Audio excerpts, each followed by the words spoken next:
তিন মিনিট তিন খবরের শুরুতে যেদিকে নজর রাখতে হচ্ছে, মুর্শিদাবাদে দৌলতাবাদে মহারাজপুর কৃষি উন্নয়ন সমবায় সমিতির নির্বাচনকে কেন্দ্র করে প্রবল উত্তেজনা। দুই রাজনৈতিক দলের সদস্যরা নির্বাচনকে কেন্দ্র করে সংঘর্ষে জড়িয়ে পড়েন।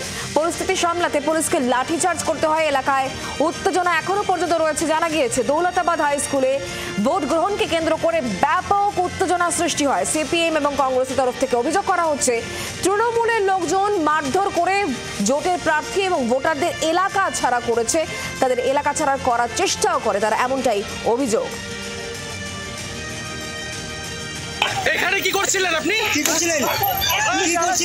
হ্যাঁ, এখানে তো বসা বারণ রয়েছে, আপনি বসেছিলেন কেন? আমাদেরকে ভোট দিতে যেতে দিচ্ছে না, আর রাস্তাতেই হচ্ছে বলছে স্লিপ দেন, ভোটের কার্ড দেন, দেখি কাকে ভোট দিবেন, এই বলে আমাদেরকে টিএমসি লোকেরা ধরছিল। কিন্তু আমি আপনারা স্লিপ দেখার কে, আপনারা কি কিসের জন্য দিব, আপনারা কি অফিসার, কেন আপনাদেরকে দিব, এই বলে মারধর সেই আমাদের জোট প্রার্থী কংগ্রেসের প্রার্থী প্রদীপকে মেরে নাক মুখ ফাটিয়ে দিয়েছে।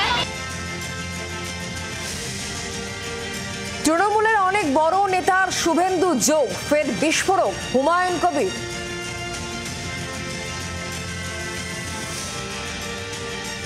এই জেলার যারা নেতা হয়ে বসে আছে তাদেরকে জিজ্ঞেস করুন তো, দিনের বেলায় সারাদিন তৃণমূল বড় বড় পদ নিয়ে বসে আছে, তারা কেন শুভেন্দু অধিকারীর বাড়িতে রাতের অন্ধকারে ভেট পাঠায়? এই জেলার কতজন এমএলএর সাথে শুভেন্দু অধিকারীর কত রকম যোগাযোগ আছে আপনারা একটু অনুসন্ধান করুন তো। তাদের যদি পোস্ট থাকে শুভেন্দু অধিকারীর বাড়িতে অন্য কিছু পাঠিয়ে শুভেন্দু অধিকারীর সাথে আজও যোগাযোগ রেখে এই জেলার প্রশাসনের অধিকাংশ যারা পদে বসে আছে, পোস্ট হোল্ড করে আছে, ওসি আছে, আইসি আছে, তাদের সাথে এখনো শুভেন্দু অধিকারীর কত রকম যোগসাজশে আছে, সেগুলো অনুসন্ধান বের করে আমাদের দিদির কাছে পাঠান, খবরগুলো কাজে দিবে। আমার সাথে কার গোপন ফোন হচ্ছে না তাতে আমাকে নিয়ে তো আপনাদের ব্যর্থতা।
আক্রান্ত হচ্ছেন, সেখানেই সর্বদলীয় প্রতিনিধি দলের যাওয়া উচিত ছিল। আমাদের পার্টির থেকে একটা যাওয়ার পরিকল্পনা হয়েছিল, সেটা তো ঘটনার ফলে বাতিল করা হলো, কিন্তু সেখানেই যাওয়া উচিত।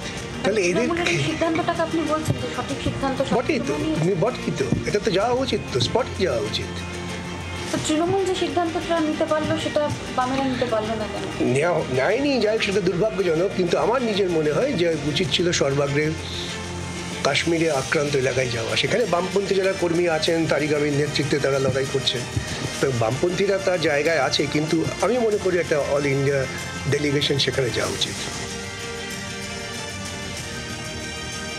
বাংলার হিন্দু বাঁচাতে তৎপর উত্তরপ্রদেশ। 26-এর ভোটের আগে মেরুকরণের রাজনীতি। 27শে মে লখনৌ থেকে জন আক্রোশ সনাতন যাত্রার সূচনা। পশ্চিমবঙ্গের উদ্দেশ্যে বিশ্ব হিন্দু রক্ষা পরিষদের এই যাত্রা। বাংলার হিন্দুরা বিপন্ন দাবি করে লখনৌতে পোস্টার। কি বলছেন বিরোধী দলনেতা শুভেন্দু অধিকারী? পশ্চিমবাংলায় হিন্দুরা বিপন্ন, এটা সবাই জানে। যদি উত্তরপ্রদেশের হিন্দু সনাতনীরা এগিয়ে আসে। নিশ্চিতভাবে এটা একটা ভালো উদ্যোগ যে তারাও পশ্চিমবঙ্গের হিন্দুদের খোঁজ খবর রাখছেন। আদালতের নির্দেশে জায়গা বদলে তোড়জোড়। বিকাশ ভবন ছেড়ে সেন্ট্রাল পার্কে এবার ধর্ণা। সল্ট থেকে সেন্ট্রাল পার্কে ধর্ণা মঞ্চ তৈরির কাজ চলছে। বিকাশ ভবন চত্বর ছেড়ে সেন্ট্রাল পার্কে যাওয়ার নির্দেশ। প্রশাসনের তরফে জল এবং শৌচালয়ের ব্যবস্থা।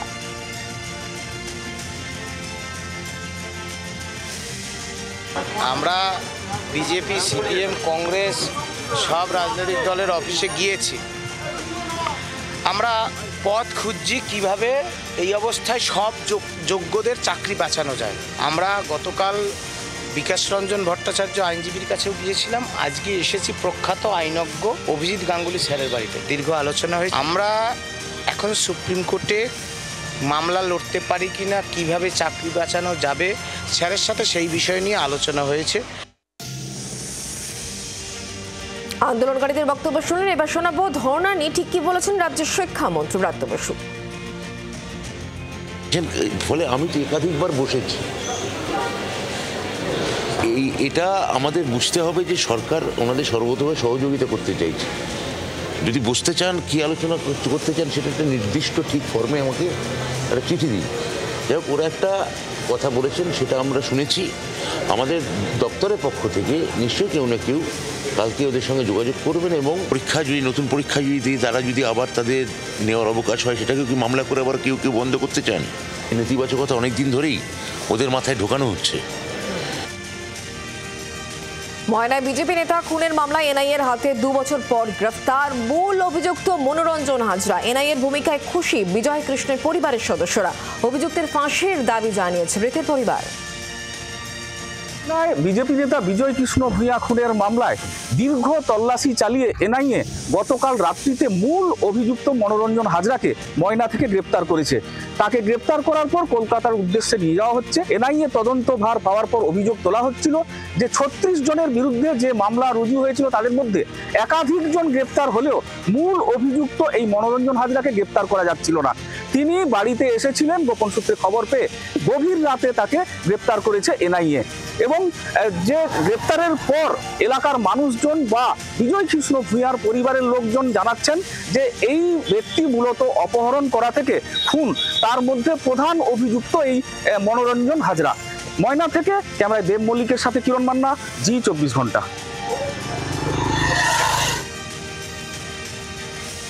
পাহেলগাঁও হামলার পর অপারেশন সিঁদুর গোটা দেশকে সন্ত্রাসবাদের বিরুদ্ধে ঐক্যবদ্ধ করেছে। মন কি বাতে কথাই বলেছেন প্রধানমন্ত্রী নরেন্দ্র মোদী।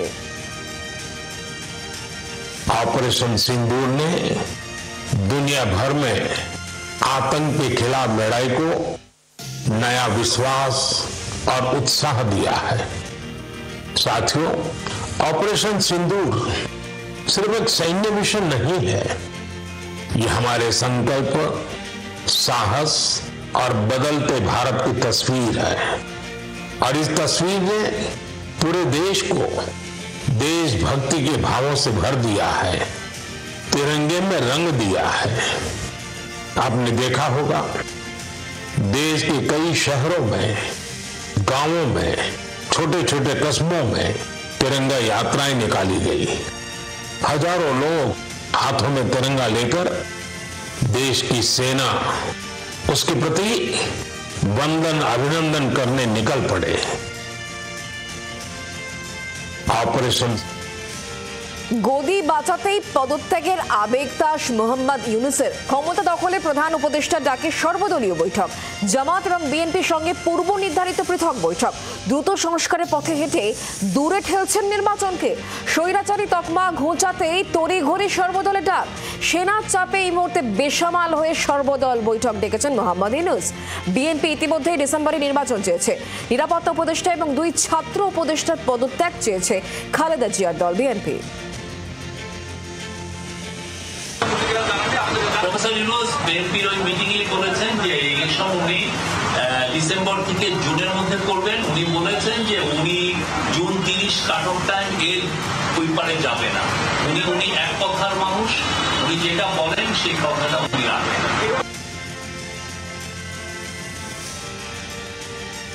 বাংলাদেশের অন্তর্বর্তী সরকারের প্রধান উপদেষ্টা মোহাম্মদ ইউনূসের প্রেস সচিবের বক্তব্য শোনাবো। মূলত সংস্কার এবং বিচার, নির্বাচন, এই তিনটার উপর আলোচনা হয়েছে এবং সংস্কারের ব্যাপারে আমরা এটা পরিষ্কার এবং ওনারা একমত হয়েছে সংস্কার যেখানে ঐক্যমতের ভিত্তিতে হওয়ার কথা তার ভিত্তিতে সংস্কার কাজ সম্পন্ন হবে। পদত্যাগের ব্যাপারে আমরা লিখিত বক্তব্যে জানিয়েছি, আগেও জানিয়েছি নিরাপত্তা উপদেষ্টা এবং আর দুইজন ছাত্র উপদেষ্টা যাদের কারণে এই সরকারের নিরপেক্ষতা ক্ষুণ্ণ হচ্ছে তাদেরকে বাদ দেওয়ার জন্য আমরা আজকেও লিখিত বক্তব্য আমরা দিয়েছি। কোনো আশ্বাস বা কিছু দিয়েছে, সেই আশ্বাস ওনারা দেখবেন।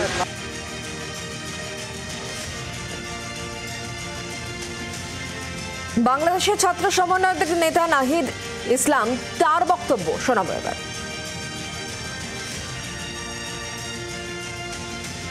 বর্তমান যে পরিস্থিতি, সেই পরিস্থিতি নিয়ে আলোচনা করতে উনি কাজ করতে পারছেন না বা সে বিষয়ে উনি দায়িত্ব ছেড়ে দেবেন কিনা এই বিষয়ে ওনার চিন্তা ভাবনা রয়েছে।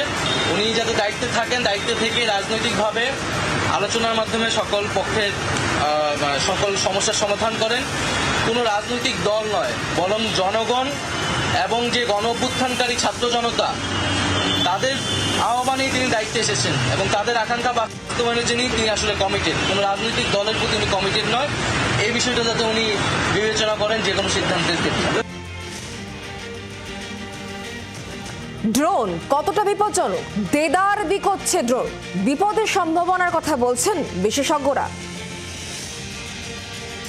এই ড্রোনগুলো কিন্তু যেরকম মেট্রোগুলিতে বিক্রি হয় সেরকম বিভিন্ন শপিং সাইটে বিক্রি হয় এবং ওজন যেটা দেখা যাচ্ছে 2 কেজির থেকে অনেকটাই কম এবং তার সঙ্গে সঙ্গে 200 ফিটের বেশি কিন্তু ওড়ে না। অর্থাৎ ডিজিসি এর যে রেস্ট্রিকশন রয়েছে, যে নিয়ম রয়েছে, সেই অনুযায়ী কিন্তু এই ড্রোনগুলো যে কোনো মানুষ কিনতে পারে, তার জন্য কোনো লাইসেন্স, কোনো অনুমতির প্রয়োজন হয় না। অপরদিকে যে ধরনের ড্রোনের কথা বলা হয় যেগুলিকে মূলত মিলিটারি বা অন্যান্য যে সমস্ত এজেন্সি ব্যবহার করে সেগুলির জন্য কিন্তু নির্দিষ্টভাবে ডিজিসি এর পারমিশন লাগে এবং প্রয়োজনীয় অনুমতি পেলে তারপরেই কিন্তু ওই ড্রোনগুলি ওড়ানো যায়। অপরদিকে আরেকটা যেটা অত্যন্ত গুরুত্বপূর্ণ জিনিস, যে এই ধরনের ড্রোন তা কিন্তু কোনো রেড জোন অর্থাৎ নো ফ্লাইং জোন, যেখানে মিলিটারি ইনস্টলেশন রয়েছে, যেখানে এয়ারপোর্ট রয়েছে বা যেখানে গভর্নমেন্ট অফিসেস রয়েছে, সেখানে কিন্তু এই ধরনের টয় ড্রোনও ওড়ানোর নিষেধাজ্ঞা রয়েছে ডিজিসি এর। জি 24 ঘন্টার জন্য ক্যামেরায় দীপের সঙ্গে বিক্রম দাস, কলকাতা। পাকিস্তানের হয়ে গুপ্তচর বৃত্তির অভিযোগ, ঝাঁকে ঝাঁকে পাকচরের খোঁজে চিন্তা বাড়ছে।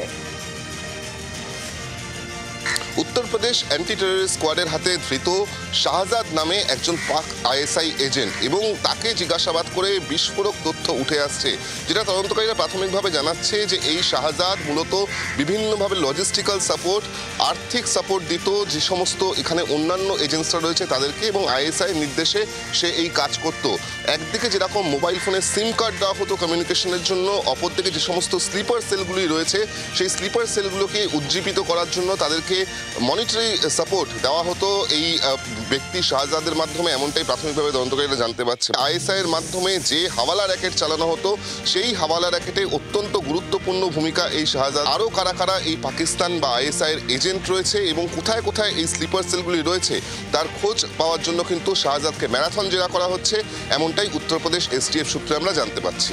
জি 24 ঘন্টার জন্য ক্যামেরায় দীপের সঙ্গে বিক্রম দাস, কলকাতা।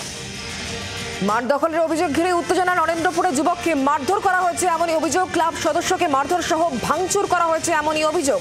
নরেন্দ্রপুরের ঘটনা, মাঠের দখলকে কেন্দ্র করে উত্তেজনা সৃষ্টি হয়। নরেন্দ্রপুরে যুবককে মারধর করা হয়েছে এমনই অভিযোগকে কেন্দ্র করে এলাকায় ব্যাপক চাঞ্চল্যের সৃষ্টি হয়। ক্লাব সদস্যকে মারধর সহ ভাঙচুর করা হয়েছে, এই অভিযোগকে কেন্দ্র করে উত্তেজনা ছড়িয়ে পড়ে নরেন্দ্রপুরে। বাংলার আওয়াজ, বাঙালির আবেগ, জি 24 ঘন্টা।